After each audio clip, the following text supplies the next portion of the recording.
Greetings, ladies and gentlefish, and welcome to this subscriber courtesy of Steve CHL. Sorry, Steven CHL. I'm just going to call him Steve, or possibly Steve-O at various points for short. He's from one of the W-Uni clans, I think. WUN2. I think that's one of the What Uni clans, isn't it? I might be wrong here, and if I am, I'm sure I'll be corrected. Anyway, this is going to be another one of those games. You may remember a short while ago, I featured a replay from Majestic Spoon in which he was in... Was it the 1375, I think? The AMX 1375, Tier 7 French light tank. He was on Prokhorovka, and we played... Well, I say we played. I said, why don't you guess how much assistance damage he gets? This is going to be a very similar game. Steve-O is going... again, is on Prokhorovka. Is it Fiery Salient? Oh, it's technically Fiery Salient. Big whoop. Steve-O is in the T49. This is the American Tier 8 light tank. It's not fully upgraded, his. You can see here because he is using the 90mm gun. And he has got it loaded up entirely with high explosive ammo. So he is not using the top 152mm howitzer. And he has made it into the Bush of Win and Awesome. And he's doing some spotting. He's got binos, he's got a camo net. I think Steve-O is grinding this tank, judging by that. Usually people, if it's a tank that people like and have kept, they tend to have dedicated equipment for it. And on the T49... that equipment is probably not going to be binos and a camo net. He's got a whole shed ton of campers behind him, which on the one hand you could consider a bad thing, on the other hand it means anything he spots is going to be vaporized in amusingly short order, as that E75 just found out to his detriment. This is of course a tier 10 game, meaning there is shed tons of health to go around, especially when you consider that although there aren't that many heavy tanks on the enemy team, the tank destroyers they have quite a lot of health between them. You've got 2 Death Stars and a Jagdpanzer E100. And even the tier 9s, you've got the Tortoise there, which comes with something like 2,000 health. So there's quite a lot of health, and hence a lot of potential damage and experience available from the other team. So far, Steve-O is going to have got something like 2,000 assistance damage. I doubt anyone else is going to get spotting from that E75, and I think an E75 has something like 1,900, 2k health, somewhere around there. But he has now gone up to the Spirit in the Sky. And Steve is still sitting in his bush. If the enemy team push up, then hopefully they'll get spotted and obliterated, much like that E75. And you can see that I'm kind of waffling here, trying to fill in the time, because, well, let's be honest, a light tank sitting in a bush when no one is approaching them doesn't necessarily make for the most interesting gameplay. So I'm just going to speed this along a little bit. And I don't know if you're paying any attention to chat, but it's fairly amusing. And if you're wondering what the giggling you might be able to hear over the microphone is, Loki has managed to find something that has tickled her funny bone. There is an IS-4. Hopefully Steve-O is the one who has been spotting this guy, and not the M46 pattern.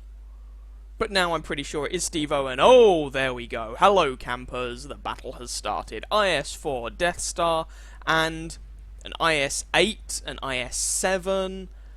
is that a Tortoise? I believe it is. Oh, good lord. This is a patch 9.9 replay, so this is before the IS-8 got turned into the T10.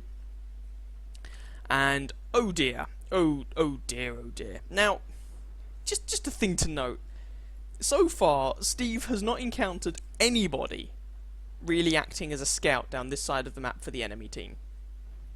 Now, the enemy team, it's interesting, this match. The enemy team doesn't have a single light tank, and Steve's team has 2, which seems a little bit dodgy, especially when you consider the map that this is, but there we go. Oh no, sorry, Steve's team have 1. I was mistaking the bat chat for a light tank because I'm a muppet. But the point is that if you're sitting in A1 on the enemy team, and you look at the minimap and you see we have no one spotting for us, Why on earth would you keep sitting there? Anyway, Jagdpanzer E100 has grown a pair of balls, and so has the IS-7. They're moving forward to engage the bad guys, but they are still, of course, being spotted by Steve. And, ooh, that IS-7. Oh, and he's on fire, and oh dear. Oh, he is having a very bad day indeed. Looks like he hasn't quite burned to death. There goes the Tortoise. This Jagdpanzer is getting a little bit close for comfort, if we're going to be honest. And now, I mean, some of these guys are close enough that this may not all be Steve's spotting damage, of course. Some of it might be someone else's. Ooh, that IS-8 got obliterated. And now they're getting close enough that, you know, one might be a little concerned about whether Steve's going to be spotted or not. This guy is 90-odd meters away, and Steve exercised fantastic trigger control there not to put a shot into the side of him. That would have been a very, very bad idea, because then he would have been spotted, and then he probably would have been wiped off the face of the map. So, IS-4 is still down there, along with... Is that really an STB-1?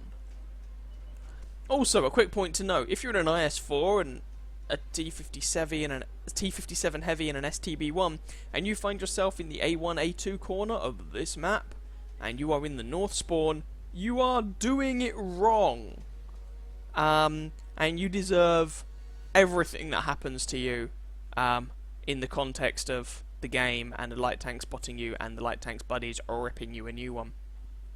This leopard is finding out to his detriment that he is in the wrong place and has been in the wrong place pretty much all game, and goodbye. Scoreline's 8-3, by the way.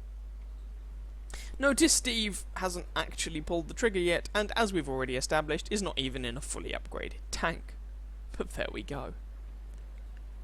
So, STB-1, T57 Heavy, second Death Star. Oh, well, there was a second Death Star. There isn't any more. And, yeah. And T62A saying, told you guys you should have rushed the 1 and 2 lines. Why? You're 9-4 up, and you're playing a relatively cautious approach, which is just ripping the enemy team apart. I don't see any reason to be that aggressive and just charge the enemy head first. That seems to make absolutely no sense. Goodbye, IS-4. I hope you learned something from this experience. And the two remaining non-artillery tanks, the T57 and the STB-1, were both last seen down in that corner. Oh dear. Oh dear, oh dear. Ah well. Never mind. Now, the friendly team are closing in on the position of these guys. Steve's going to have to move forward at some point if he's going to get any of this assistance damage, or any of his own damage in. There goes the artillery. T57 Heavy is gone as well.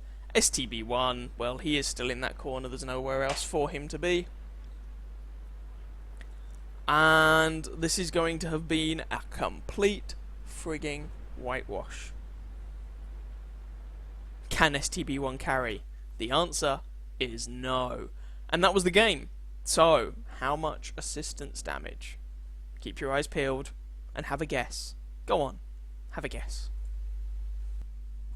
Here's the score screen then. As you can see, that was enough for the spotter ribbon, you don't say, ace tanker, scout, and patrol duty without pulling the trigger. Okay, how does that break down?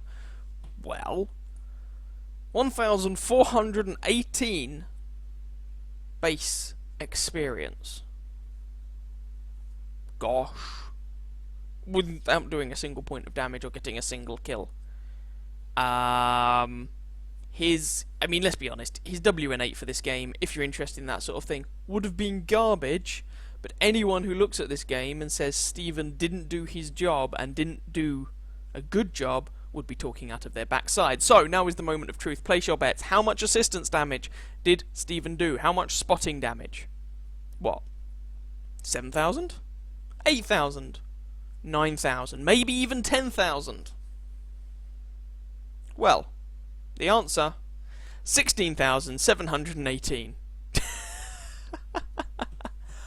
Good God. This is a very easy score screen to read. 9 enemy vehicles spotted, 16,718 assistance damage, 1.23 kilometers travelled, 64,527 credits received, costs 0, no damage taken and no shots fired. Total received 64,527 credits. With a premium account, that would have been almost 100,000 credits in a profit in a tier 8 tank. Gosh.